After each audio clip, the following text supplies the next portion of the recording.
Hello, and welcome to this week's episode of A Mic on the Podium with me, Michael Seal. Before we start, I need to let you know that today's episode has been sponsored by Joe Davis, who is a young conductor based here in the United Kingdom, conducting many orchestras across the Midlands and beyond.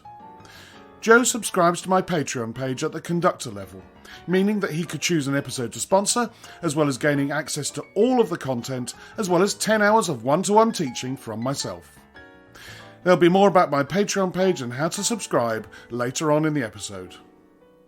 Today, I conduct a conversation with a British conductor who started his musical career as a chorister, going on to become a countertenor, singing in choirs and also on the opera stage.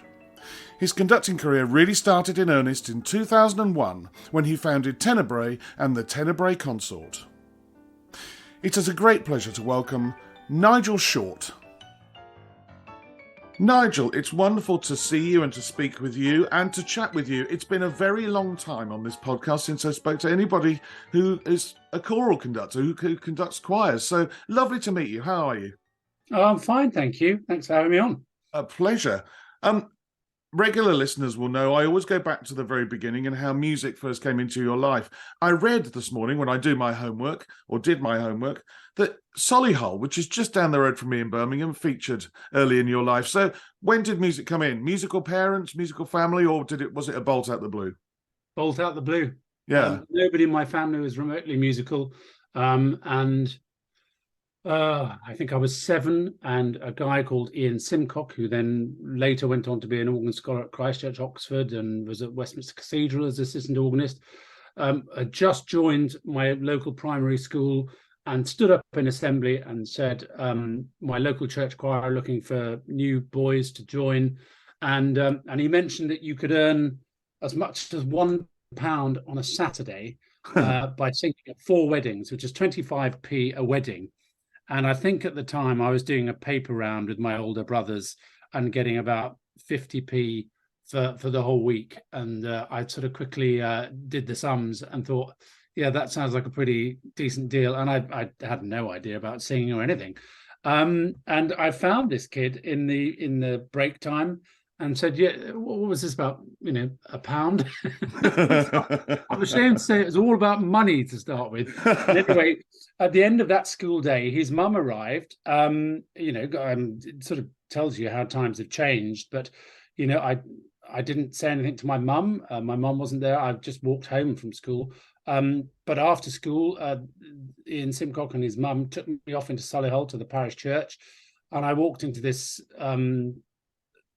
13th century church, which I'd never been in a church, or not to my knowledge, I couldn't remember one, and was kind of bowled over by the architecture and the smell of the stone. And then I heard this sound, which was the boys in the distance singing. And I mean, for people that know about parish church music, certainly in the 70s and 80s, St Alfred Solihull was an extremely good parish church choir. And I sat there through this rehearsal, not really, knowing what on earth was going on. And I was rather mesmerized. And then at the end, I had to sort of sing with a couple of the other older boys. And the guy said, the conductor said, okay, do you want to join? And I said, yeah, sure. Wow. Not knowing what I was letting myself in for. And he said, okay, well, we'll see you on Friday night. And then told my parents about it, and they were kind of mystified. And then, they had a lot of rehearsal. They had rehearsals on Mondays and Tuesdays, and then Fridays, and then there were services on Saturdays and Sundays. So it's 5 days a week, yeah. with all the weddings on Saturday. And money aside, I just fell in love with it instantly, and I was hooked. And then through various points in my chorister life, when sport was getting in the way, or rather, music was getting in the way of sport. At the end of the day, I could never quite bring myself to leave. I just sort of stuck with it. And then when my voice broke and I started to sing alto, I had singing lessons, and I wasn't really very good at anything else. So music became really a focus, and I enjoyed being good at it. And that sort of love of hearing a choir sing and singing in a choir has never left me. Well, it's interesting. Two things that's come up from there. Firstly, I know St Alfred's Church in Solihull because I've played in there, and I think I've even conducted in there once, and it is a wonderful church, and it very atmospheric. Always enjoyed playing and performing in there. The second thing is how music grabs hold of you, and even though you might have another love, I'm, as listeners will know, I'm a big cricket fan, and I've played cricket all of my life. I had a trial for Kent schoolboys, and I was more worried about being late for my youth orchestra rehearsal that was after it than I was about bowling well in the trial, and how music sort of, it does become the most important thing in your life when you've been doing it for a long time. I mean, it's so true, isn't it? Yep, absolutely. And I've, lived and breathed it. And my church choir, the occasional weekend, we'd go off to a cathedral and sing the services when the cathedral choir was on holiday. And in the summer, we'd go away for a week. And we used to go to Hereford Cathedral, Gloucester, Lichfield, whatever. And, they were the highlights of my year. I came from a very poor, humble background, and we didn't have any family holidays. I think my last one was when I was age 6 with my own family. Yeah. And these were like holidays, and I loved being with the boys and singing. I remember sort of thinking, I wish I could do this all the time. And when I was 10, I learned about cathedral choirs, and we were visiting Worcester, I think. And I saw this advert for boys, and I said to my mum and dad, I'd really like to join. And we went to my church organist, and he said, I'm really sorry, you're too old. They take 7 to 9-year-olds, they don't take 10-year-olds. So, I kind of just missed out on what to do, because I think whilst my parents didn't know anything about music, and they certainly weren't churchgoers, they were incredibly supportive, and endless lifts to all rehearsals, services, and trips away, and all the way through my life. My mum, my dad's not with us anymore, but they always supported coming to concerts and things, and certainly in those early years, they were absolute saints in how they sort of supported this weird love of mine. My brothers and sisters all thought I was just bonkers, but my mum and dad could obviously see something in it that really captivated me and probably kept me out of trouble. And so I went with it. Yeah. Going on to what we call further and higher education. According to the ever reliable Wikipedia, you studied singing and piano at the Royal College of Music. Was that a joint thing, or did you go mainly as a singer and piano second study or something like that? They were joint to start with. I also studied organ and composition. Right. And I probably, if I'm being honest, I was probably a better singer than a pianist, but I was supposed to take my piano series studies quite seriously, and I was still a keen rugby player and ended up breaking fingers and whatever. And my then piano professor was a guy called Peter Walfish, who was a fairly scary guy, and of course he's got children and grandchildren who are now extremely well-known musicians. And he just sussed me out. He knew I could sight read pretty well. And sometimes I would, get through a piece without dropping any wrong notes or anything like that, and be really pleased with myself. And he would just sort of say at the end of it, very good sight reading, Nigel. How does he know? And I think what he once sort of sat me down and said, look, this is crazy. You're breaking fingers, and you're singing a lot, and you're not doing enough practice. I really want you to work this week and try for me to do 6 hours a day on this. It was a piece of Schubert, I think. And I thought, blimey, 6 hours a day, how am I going to cope with that? And I probably managed 2 or 3 hours on this one piece each day. And when I went back in, I played it, and I thought, well, yeah, I can definitely tell a difference.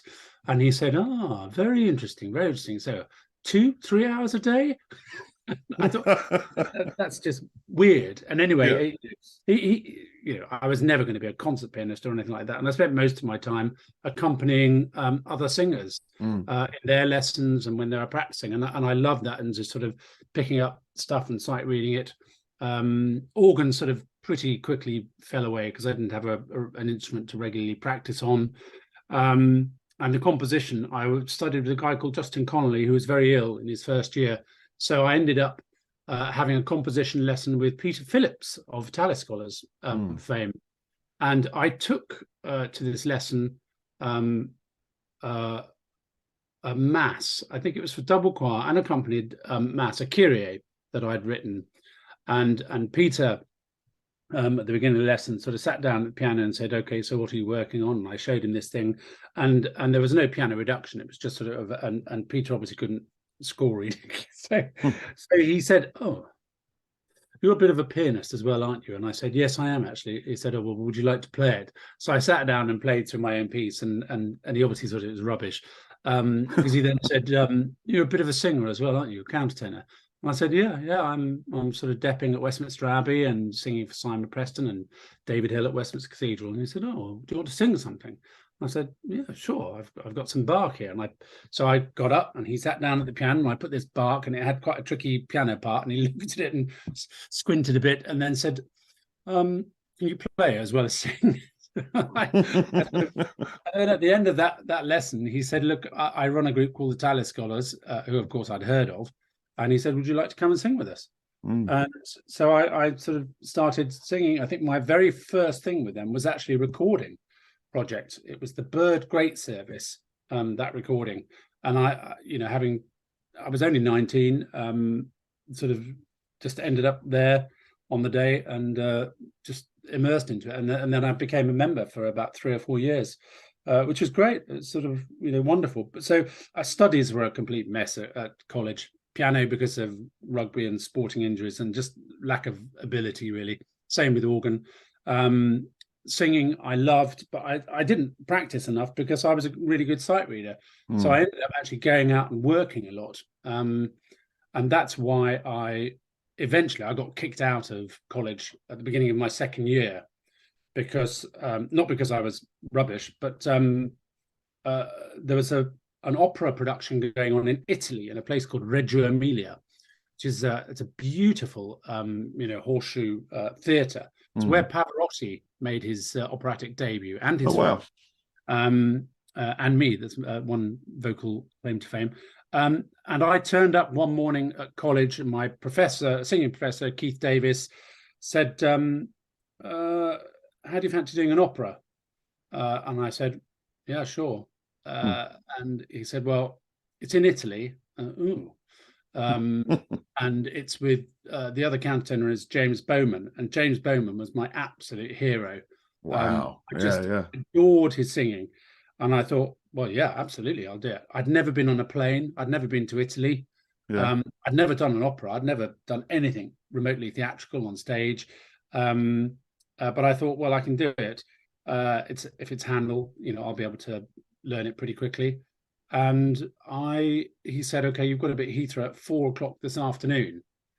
And of course, I'd never been to an airport. I didn't even have a passport. So I went to got a visitor's passport, which you could pick up.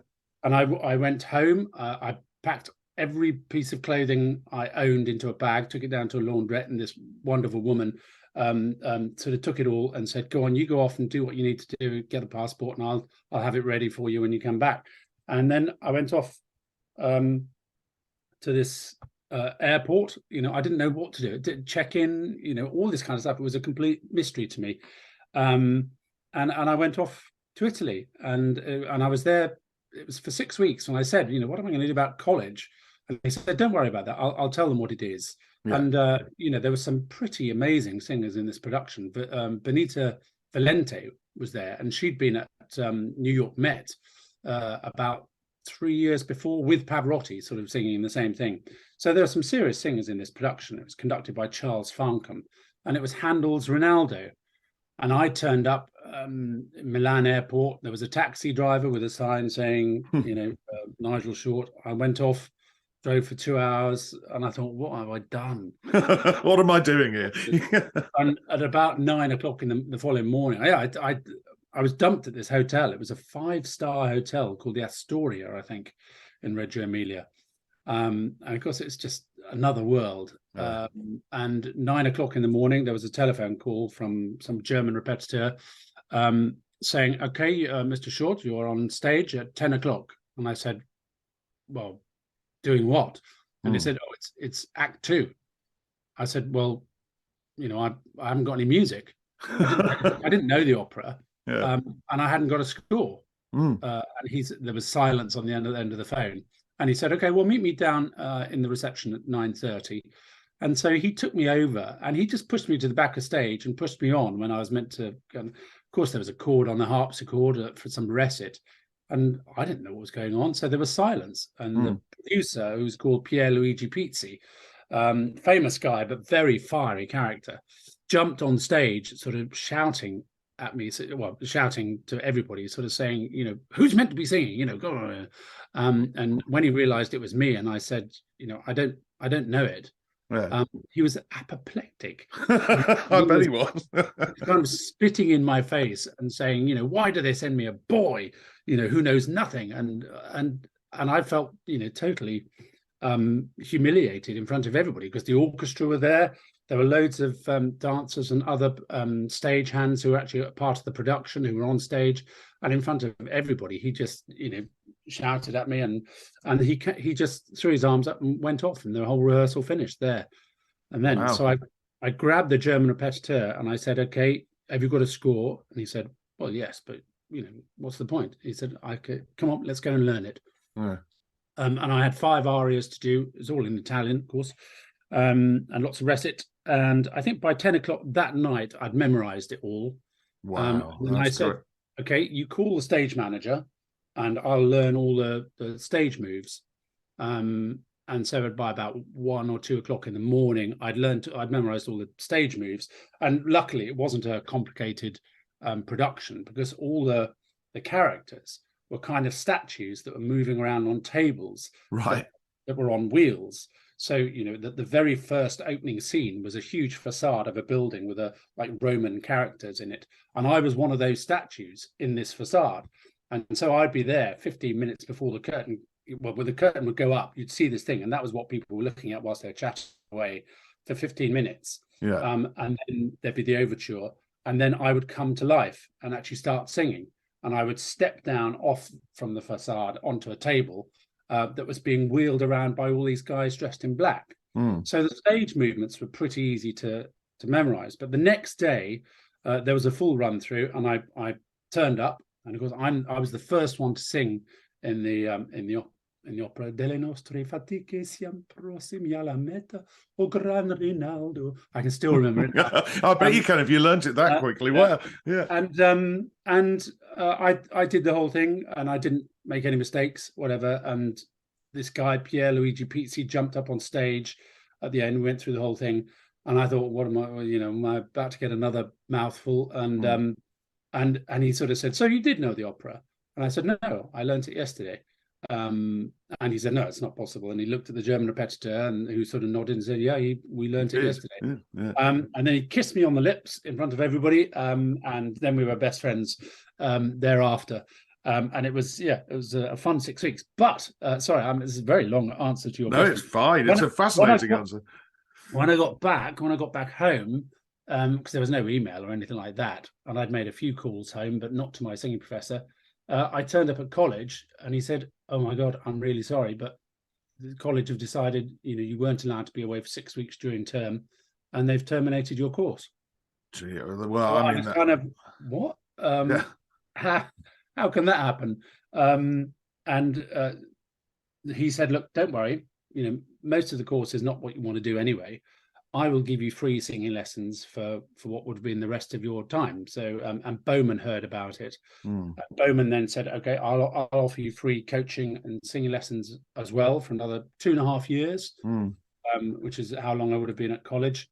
And in fact, Bowman then spread the word through various agents. Ibsen Tillett was one of the big agencies then. Yeah. And within, probably 2 or 3 weeks, I've been offered another 2 or 3 operas. One was with Scottish Opera, with Richard Hickox conducting. I was offered a little role in Julius Caesar. And in fact, at the same time, the agent had found me an offer in Germany, singing the role of Micah in Handel's Samson or Samson. And that was a much bigger role. So I decided to do that. And then the agency took me on, knowing that they could sort of throw me in at the deep end, and any contemporary opera and basically get it right, whatever. And that was the end of college. I was a very unremarkable student who didn't hang around for very long.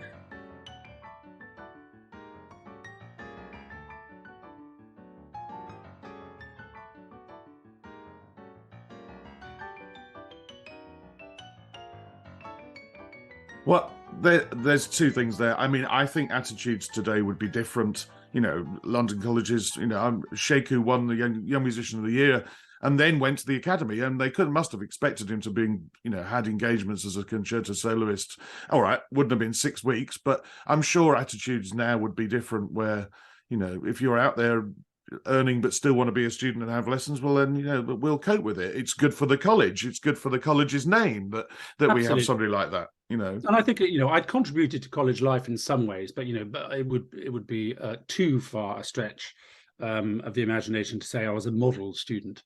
Yeah. So at the time I was sort of slightly miffed. The only thing that really worried me was whether or not I'd be able to find enough work to afford to stay in London. But as I say, various people took me under their wing, and I was doing a lot of deputising at Westminster Abbey and Westminster Cathedral, and lots of people heard about the college throwing me out, and I was just inundated with work offers.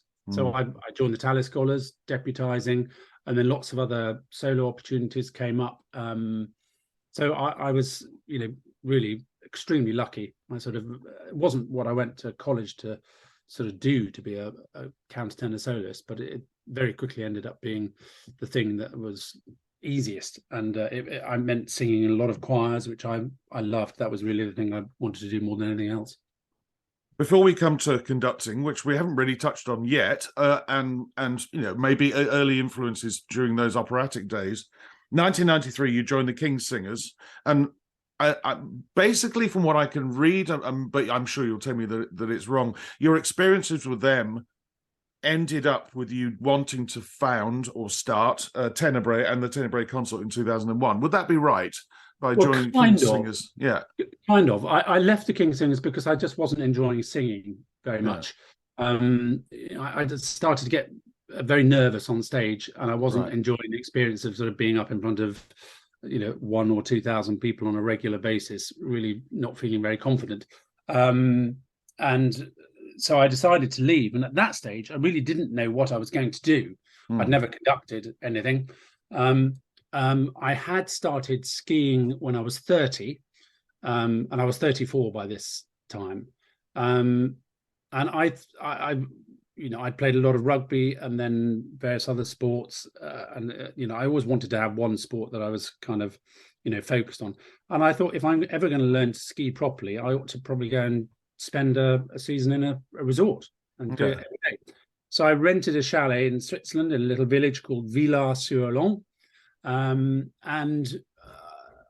I was there for a while. And the lady who had told me about this place, she and her husband, Barbara Pollock and Craig Pollock, they came to a King's Singers concert.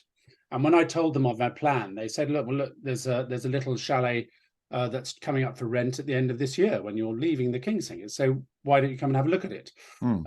So I did, and then I ended up renting the chalet and staying there.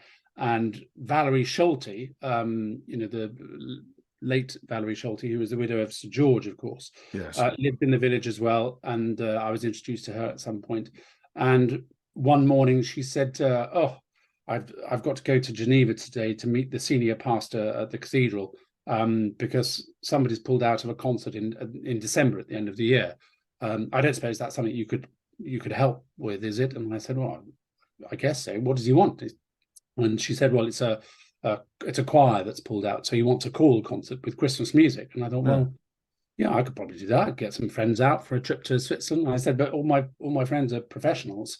I can't ask them to come and do it for nothing. So there'd have to be a fee with flights and hotels, all that kind of stuff.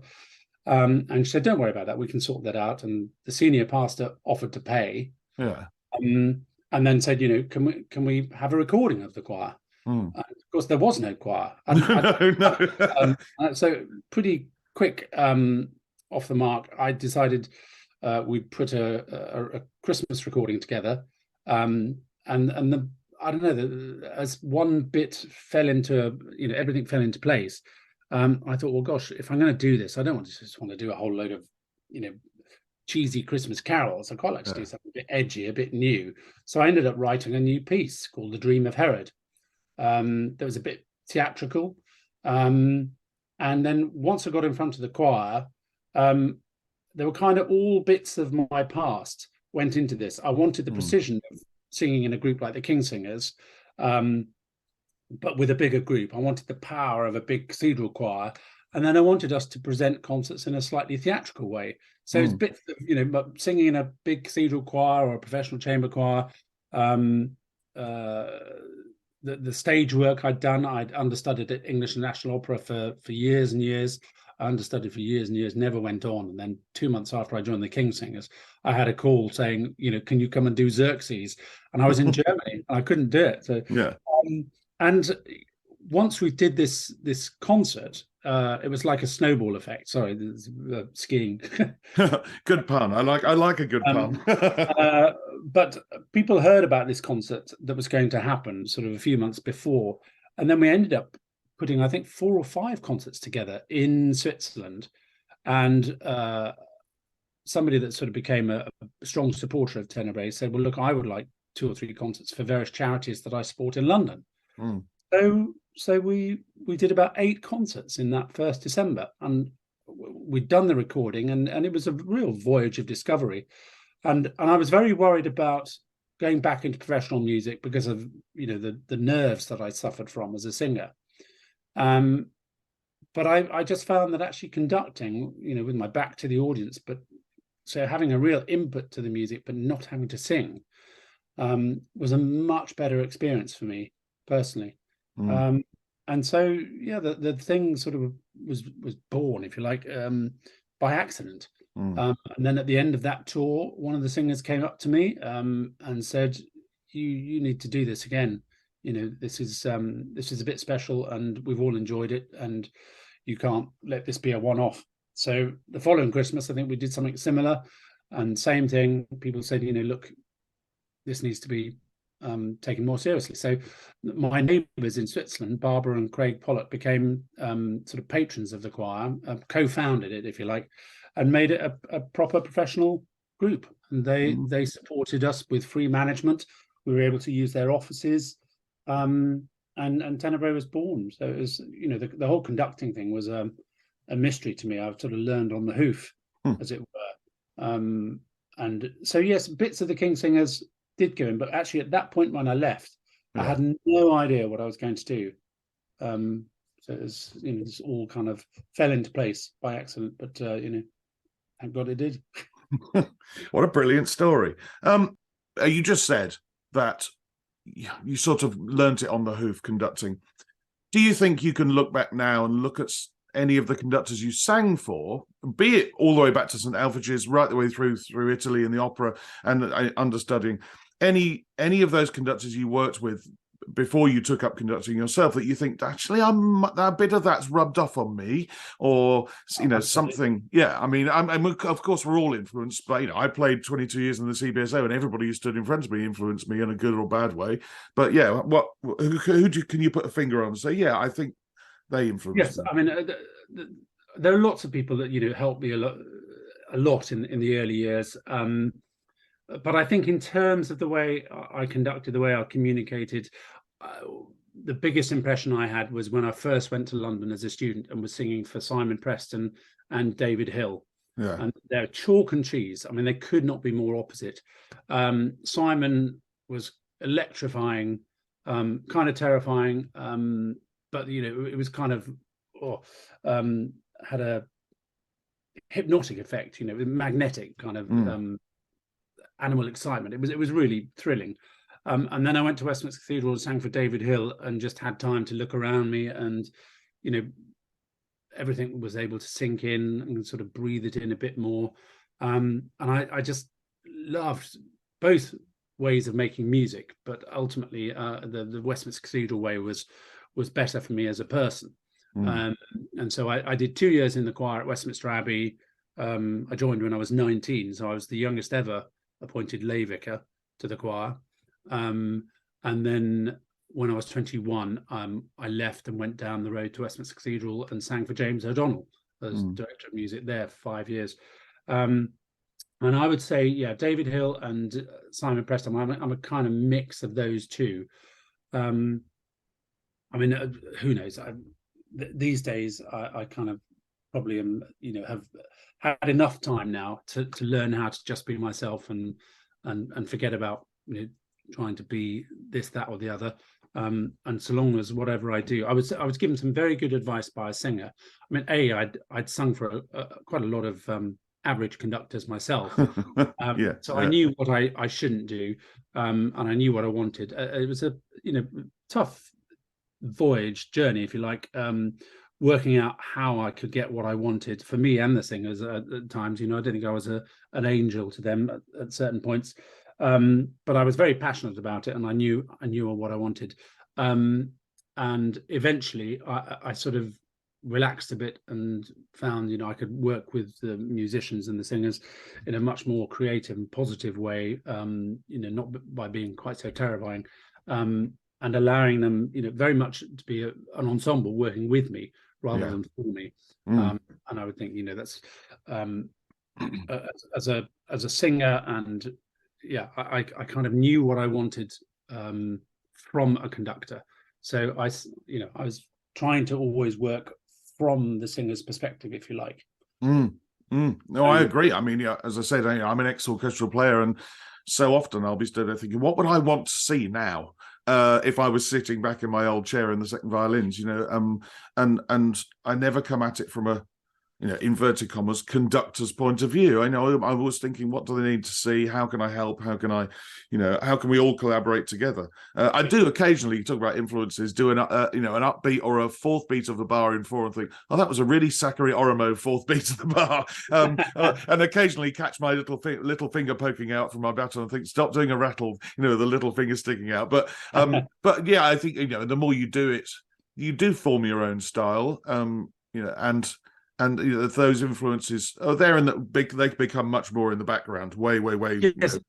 I think that good bit of advice that I got from a singer, sorry I didn't finish that, was and he was a singer who did quite a lot of opera, right? And he said, honestly, Nigel, don't worry too much about doing correct conducting and all the rest of it. If it communicates and you're getting what you want, that's the most important thing.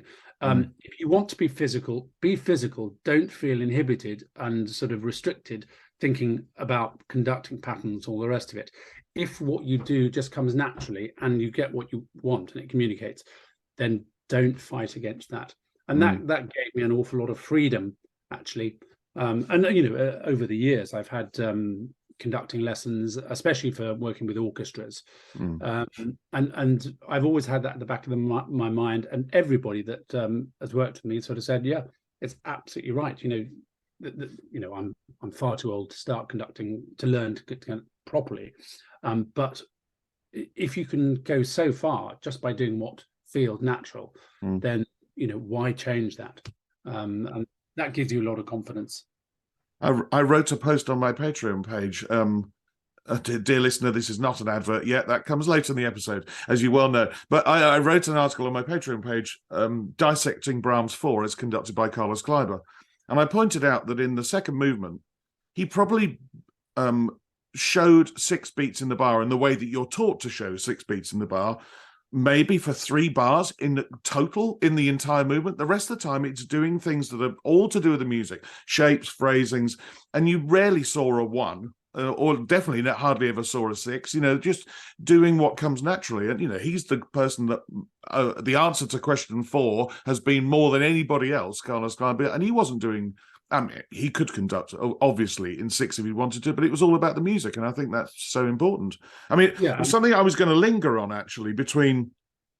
Well, I can lump in all 3. So, I mean, Tenebrae, the small, very small sort of chamber choir size, but then you have worked with much bigger choruses, I'm sure, and then with orchestra.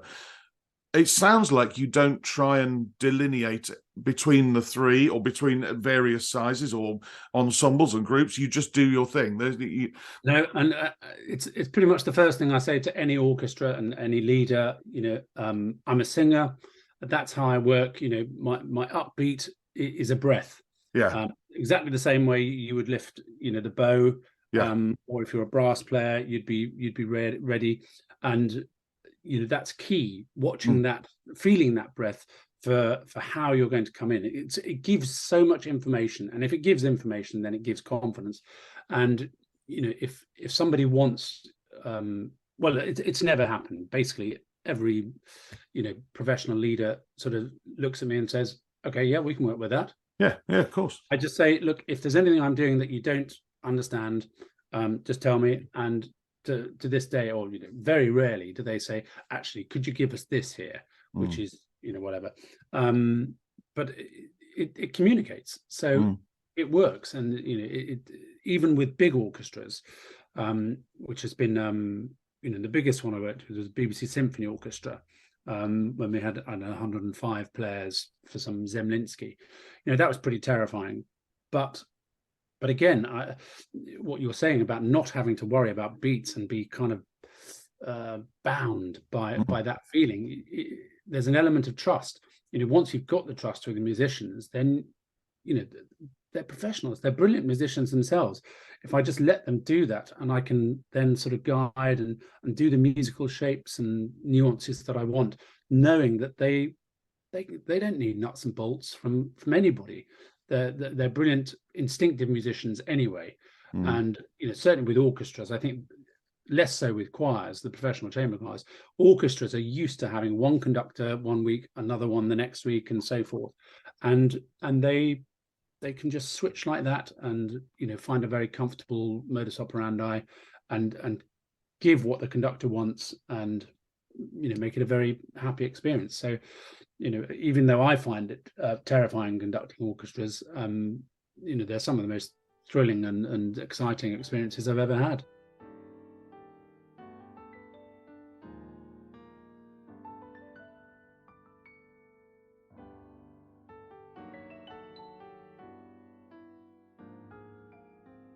I'm assuming.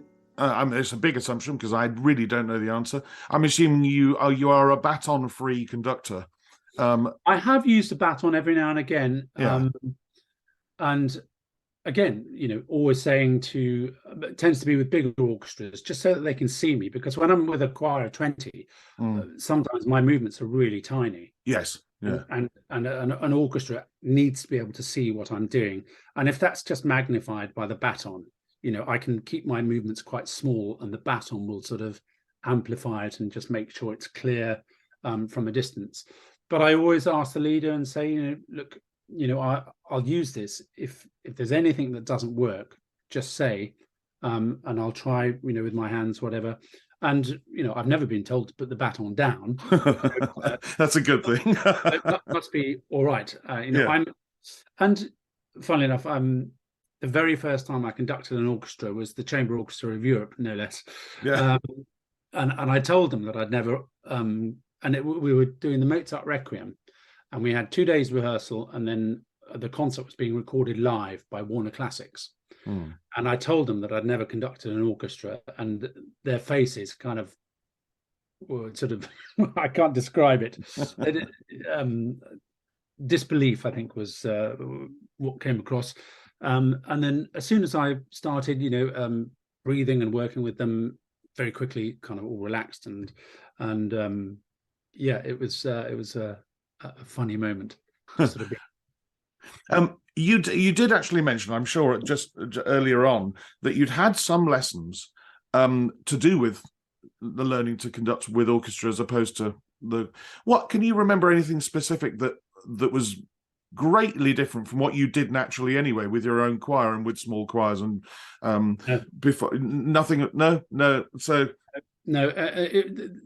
I think I think it was beginning of the Bernstein Chichester Psalms, which starts on, is it the sixth beat of a bar, And whoever it was sort of said, give an absolutely huge upbeat wherever it needs to be, Yes. and then you're in on the last beat of a bar, so it's up. Yeah. But so long as you Up. Yeah. and Yeah. I was sort of fretting about it, and this Gary Walker was his name, and he sort of said, do it, and I'll he gets me to conduct. Yeah. He says, yep, I can follow that. Yeah. And every now and again he'll say, okay, not sure what you wanted there, so what's the articulation you want, what's the phrasing? And then he just sort of say, so how do you think you should get that? How would you do it naturally? And I'd do it, and he said, okay, well, you do a bit more of that, and then sometimes he'd say less of that. But no, that's the thing, all these conductors, they didn't try to remake me or whatever. No. They worked with what was there, and they said, stick to what you do as much as you can, because then it'll look natural.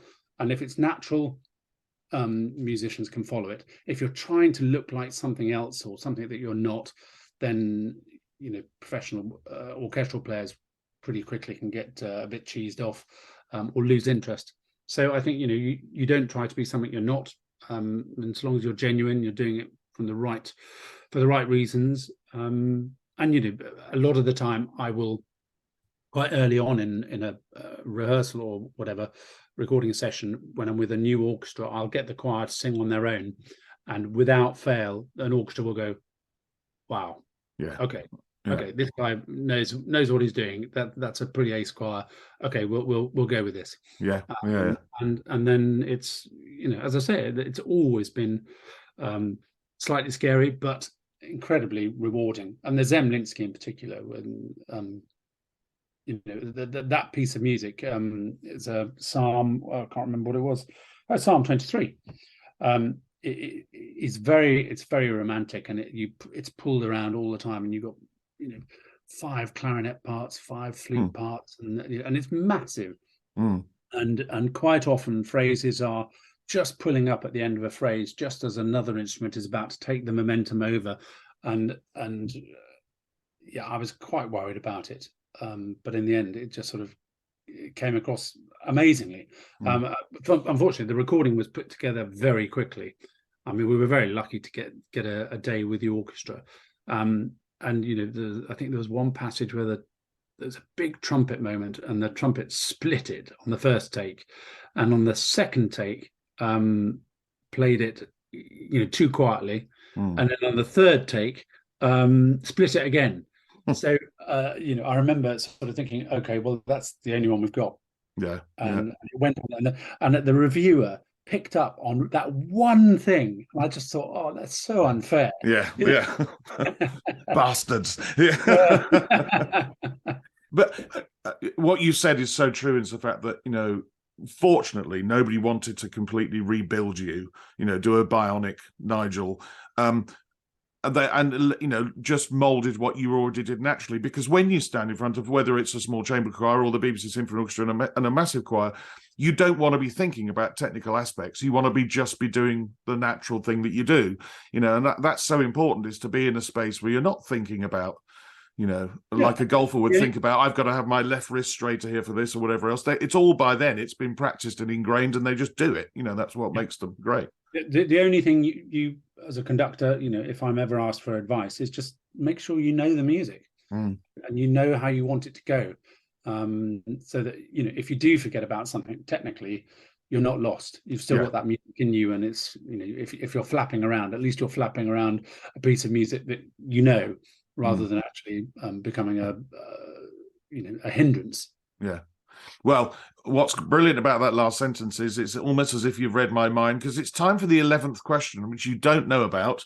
And the 11th question is this, which is, when you come to learn a new score, how do you go about it? Do you sit at the piano because you're a pianist and dissect it that way? Or do you do it with your inner ear?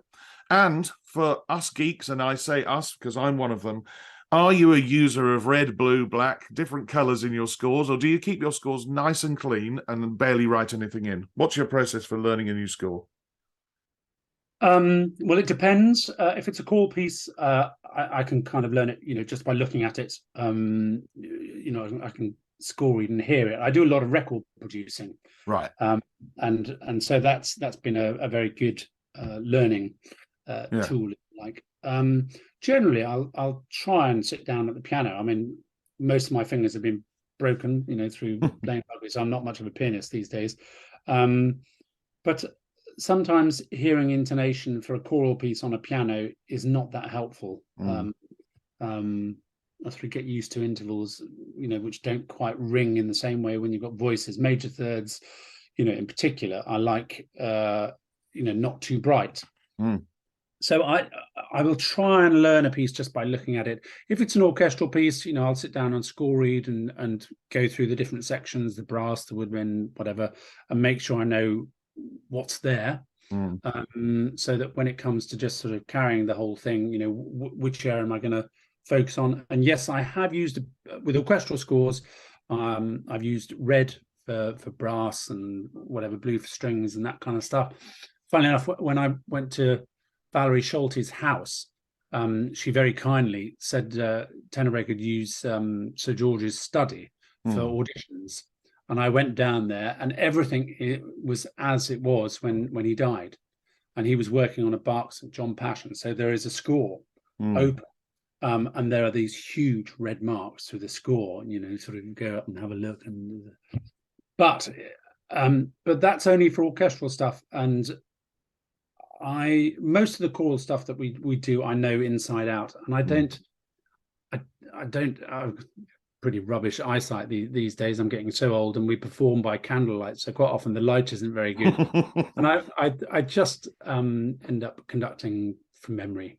I don't need to have my head down in a score, and if I don't know it well enough, then I don't know it well enough. I need to do a bit more learning at home before I get out in front of the musicians. So yeah, if it's orchestral and it's a one-off like the Zemlinsky, that score and the Stravinsky Symphony of Psalms, that was pretty big.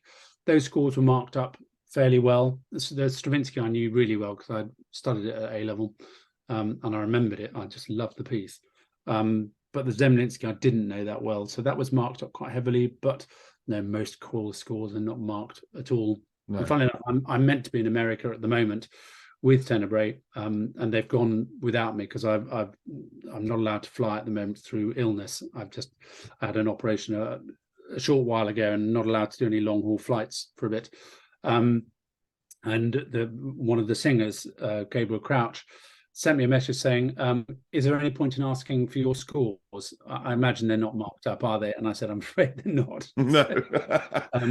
But the repertoire was so well known with the singers, I could just take a breath at the beginning of the program, and they would just, they'll give him an armchair ride. Are you a young conductor, thirsty for knowledge, and wanting to discover more about the world of conducting? Then my Patreon page is there for you. I'm constantly posting new content there based on my experiences as a conductor and an ex-orchestral player, and I offer you the chance to ask me any question any time of the day. You will gain access to interviews, video posts, tour diaries, articles, and much more. If you pay for the whole year, then you will gain a 10% discount, and if you're a student, contact me directly and there will be a further discount. All of this can be found at patreon.com/a mic on the podium, and from just £5 a month, you can gain access to this ever-growing resource on conductors and conducting. That's patreon.com. Details and links to the page are in the show notes attached to this episode. Now, the all-important 10 questions with my guest, Nigel Short. Nigel, we've come to the end of the episode where the 10 questions reside, and I always start with the first two lumped together as one. What sound or noise do you love, and what sound or noise do you hate? It's funny, when I was young, I listened to just so much music, and these days there's nothing nicer than sitting down in the living room and just hearing a bit of white noise from the fire. I don't know.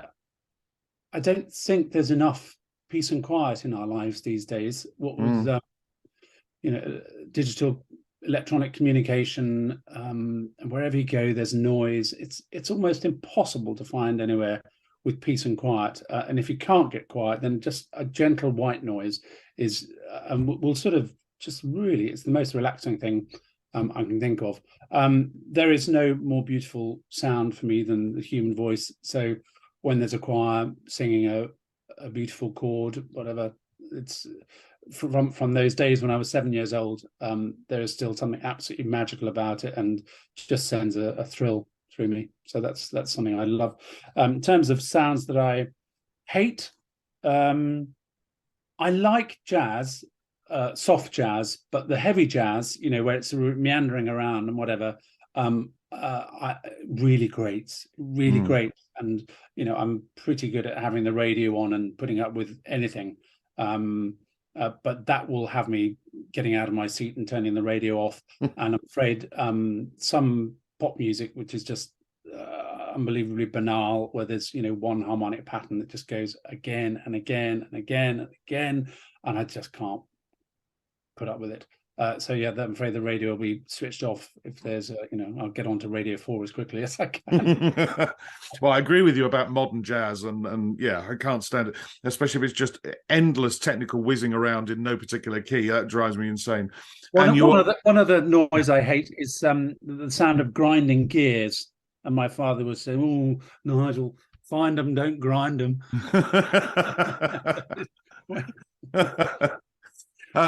Going back to the sound that you love and a human voice, I was lucky enough just last night to conduct the City of Birmingham Symphony Orchestra with their own CBSO chorus, and stood next to me was Roderick Williams singing the mystical songs by Vaughan Williams. And there are some moments in that concert last night which I just stood there thinking, am I in literally the best square meter in the planet right now? To hear that a choir that amazing with a singer that amazing singing Vaughan Williams was just amazing. I completely understand your answer after last night. If you had 24 hours free, what would you spend it doing? It would be one of two things: either walking my dog with my wife. We love to just sort of long walks, country walks. We always talk about walking Hadrian's Wall, going out to the Peak District or Lake District, something like that. Or I love skiing, so I would happily go up the mountain and just pootle around on some beautiful slopes in, I don't know, somewhere gorgeous in the Alps. Very, very good answers.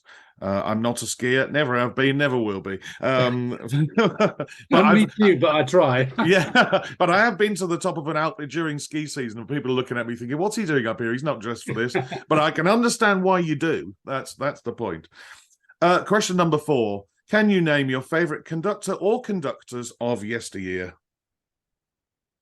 Well, I mentioned them actually. The choral conductors, David Hill and Simon Preston. Yeah. I think when I was a chorister still, the church organist of Solihull used to drive a few of us sort of older choristers over to hear Christ Church, Oxford, for the odd even song, and it was just electrifying. And so when I got to London and I had the chance to go and audition to him and then sing in the Abbey Choir, I jumped at the chance. And yeah, there was something incredibly compelling, gripping about his music making, with the advantage of years and experience. I've kept some elements of that, but then relaxed in other things. But yeah, Simon Preston and David Hill were the two sort of really informative choral conductors for me. And how about current conductors? What can you name your favourite current conductor or conductors? You can be repertoire specific or choral specific or orchestral specific. I don't mind. Well, it would be quite contentious, this. I've never sung for him. I did produce a recording for him, which is quite a tricky experience. But I do like Sir John Eliot Gardner's recordings. Yeah. I really do. Yeah. The Bach Passions, and then a lot of his orchestral stuff. He's it's just inside him, and I think he communicates it very well to the singers. He's all sorts of stories about him as a person. Not always being terribly um, nice or kind, whatever. But his music making is pretty special. So I would always, if I had the chance to go and hear him conduct, I would go and hear him. Well, he's definitely been given as an answer before to that question, but not for a very long time. But you're not alone. Others have mentioned John Elliott Gardner. So, yeah, brilliant. Number 6. What is the hardest work you've ever conducted? We've done some tricky pieces, but they're kind of always doable. There's nothing that's really, impossible. Doing Path of Miracles by Joby Talbot was quite a challenge to start with. My favourite commission ever, and possibly the choral piece that has had most impact on me and on Tenebrae's career. But I think it's when I'm out of my comfort zone, right? Conducting orchestras, and especially the big symphonic stuff like Symphony of Psalms and the Zemlinsky. I worried about that a lot, and as I say, we recorded the thing in just a day, I think, or a day and a half. So I didn't really have time to, much as I knew the scores and had prepared, I didn't really have time to sit back and relax and kind of learn, if you like. So I would say those are the most challenging things. And lots when I listen back to the recordings, some aspects were absolutely what I wanted, and then some just didn't quite go the way I wanted, but I just didn't have enough time with them to sort of work. But yeah, those are kind of the most difficult things. It's worth pointing out as well, isn't it, that it's not just the BBC, but also the commercial recordings with other orchestras.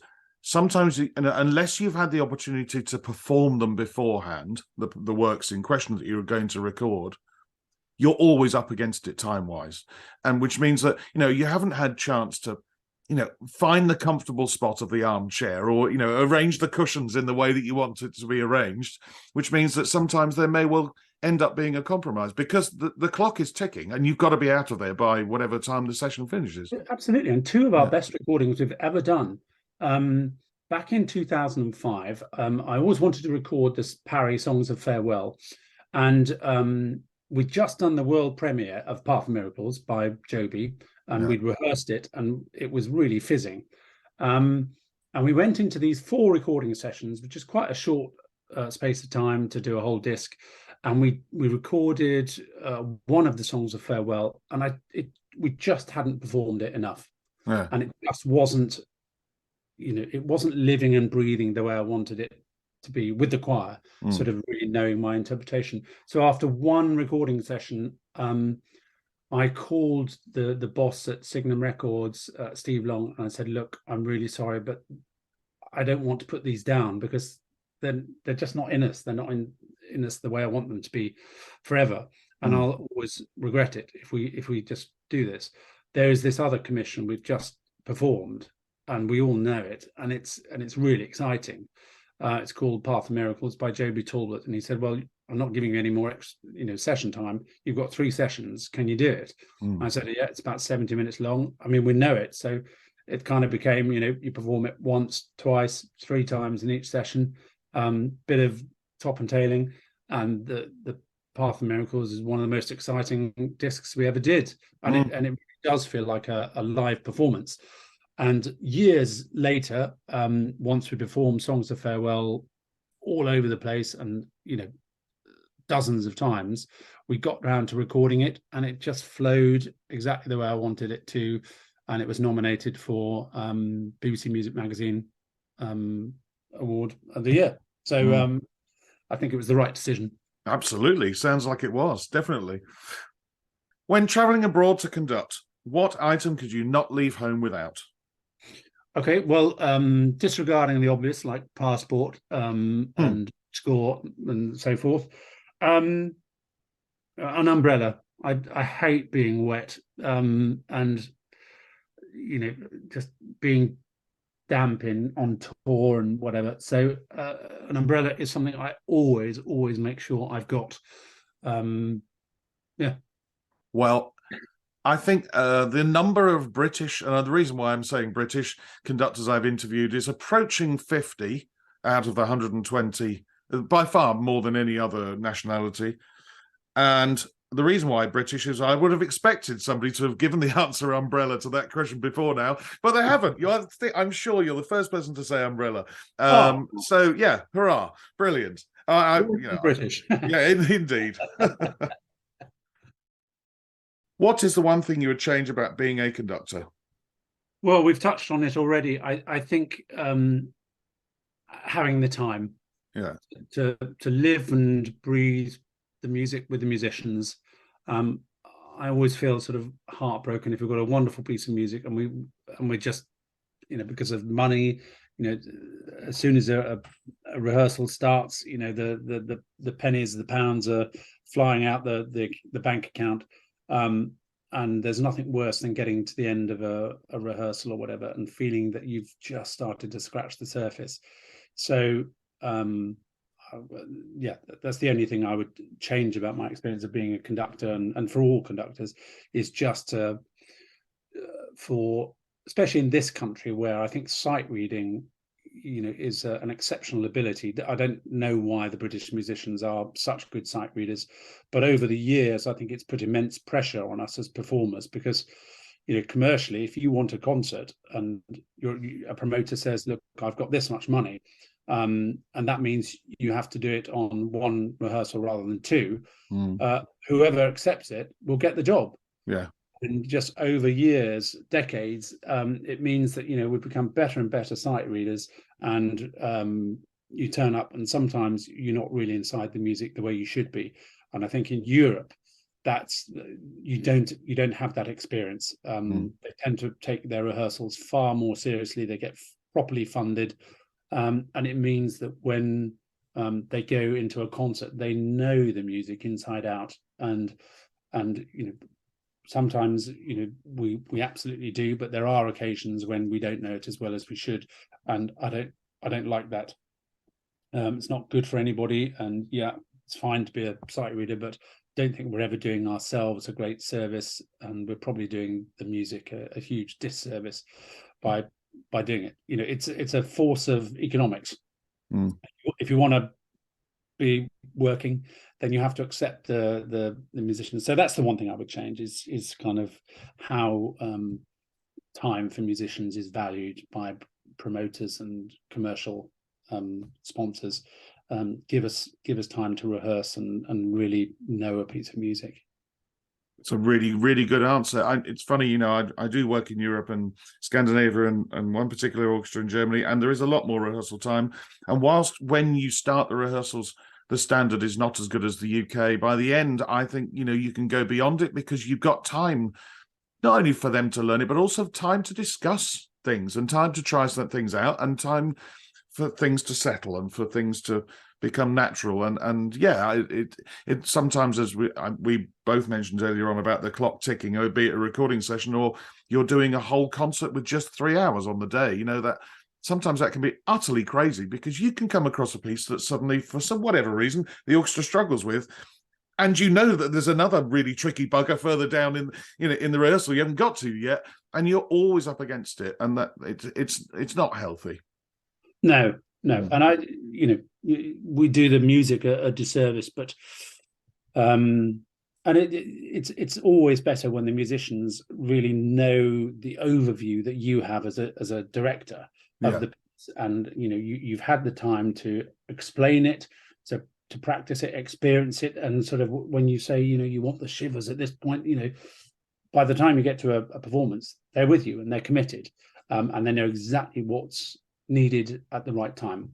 When you starve yourself of rehearsal time, then it's very much spontaneous. It can be really exciting, but it can also be terrifying. But generally, I don't think it's doing us any favors. Number 9. What profession other than your own would you like to attempt? Oh, I would love to have been a rugby player. There wasn't any. I was going to say before I read the question out, I wonder whether it's going to be rugby or skiing, but it was rugby. Yeah. What Yeah, position? no, no. What position were you? Hooker. I was always Yeah. a hooker. I once played flanker, and that was exhausting. Not much. I was very fast over 20 meters, Right. but considerably slower over 40. Yeah. Um, and I was short and stocky, and so I was kind of made for the front row, and I loved it. I loved the sort of the camaraderie of it, and the sort of sportsmanship, and the physicality of it, Mm. the aggression. When as a young teenager, it worked for me, and I'm still a passionate rugby supporter now. And I played to a very good level up to the age of 19, and then had to stop through injuries. So yeah, in my dreams, I would have been a singing rugby player, and then retired gracefully at the age of, I don't know, 34 or something, carrying the World Cup, and then walked straight into the Elbphilharmonie as a concert hall and conduct the Messiah. Well, I think you might be the first person to say rugby player. I've had professional cricketers before, and I think even an Olympic swimmer. But rugby player, I think you're the first. And I'd just like to point out, I do know from my statistics of the website where my podcast is hosted, that the second most populated country who listen to my podcast is in America. Dear American listeners, do Google the word hooker and try and work out what it is to do with rugby. It's also a rugby term, so it's not just what you thought it was. There we go. I've always wanted to be a professional hooker, just an amateur one. Indeed. My final question is, as always, if the world were to end tonight, what would be your choice of final meal and drink? Well, my father was a refrigeration engineer.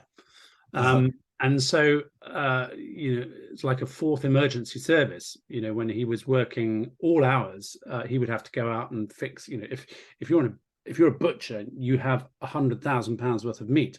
If the fridge goes off in the night, an alarm goes off, and he would have to go out. And so his customers absolutely, worshipped him when he would save their skins, and they always treated him to the very finest cuts of meat. And so I and my brothers grew up eating tons of red meat, just the most wonderful stuff. And I'm still, I'm afraid, a terrible carnivore. And there's nothing better than just having the most perfectly cooked fillet of steak. Funnily enough, I'm having one tonight with the family. So yeah, I'm afraid it would be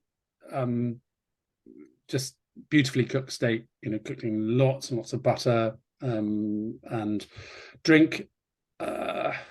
It's funny, I don't have a real passion for any particular one drink. In the summer, I love what's that drink with the orange?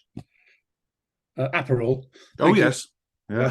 Aperol. That's really refreshing. And lager. In the winter, I love real ale, and gin and tonic. And I mean, with steak, I do love a glass of really good red wine.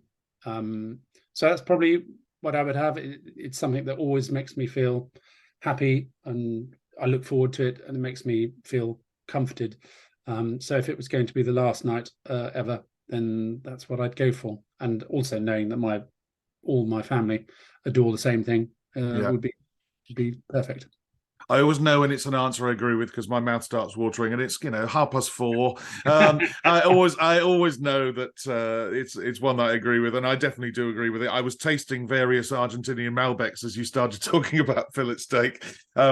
But yeah, wonderful. Well, there is a specific wine that I would choose to have. I can't really afford it, but I once had it when I was away with the King Singers somewhere, and we were in Italy, and at a reception afterwards that was sponsored by the head of BMG, that was our recording label at the time. and he said, Nigel, I want you to have some lovely wine. and he brought out this bottle of it was called Tignanello, Right. and it was just the most heavenly stuff. And I think once in a mad moment, I bought half a crate of it, but I've not had it since. But it's won lots of awards over the years, and I saw some the other day in an airport somewhere, and I was just toying with the idea of buying it, and then I saw the price tag. I thought, no, maybe not. But yeah, Tignanello, and it's the most delicious wine. I think it's actually from Tuscany. Yeah. It's sort of Reggio Emilia, that area where I did that first opera. Yeah. Well, if this was a food podcast, we both might even be sent half a crate each. But it's not a food podcast. Sadly, it's a conducting podcast. And what a joy it's been to make a podcast episode with you today, Nigel. I've had real fun, and I hope one day one of us, even if we do get sent half a crate, let's meet up and drink them. But if maybe over a bottle, we can carry on chatting one day. Well, but thank you for coming on. Thank you. Oh, it's my pleasure. Thank you very much. A Mic on the Podium was devised and produced by Michael Seal, with music by Ben Dawson. Next time, I chat with a Canadian conductor who first came to prominence in 1984 when he founded his own orchestra, and has since gone on to have a highly successful career both symphonically and in the opera house. Since 2018, he has been principal conductor of the Orchestra of St Luke's in New York. But until then, bye-bye.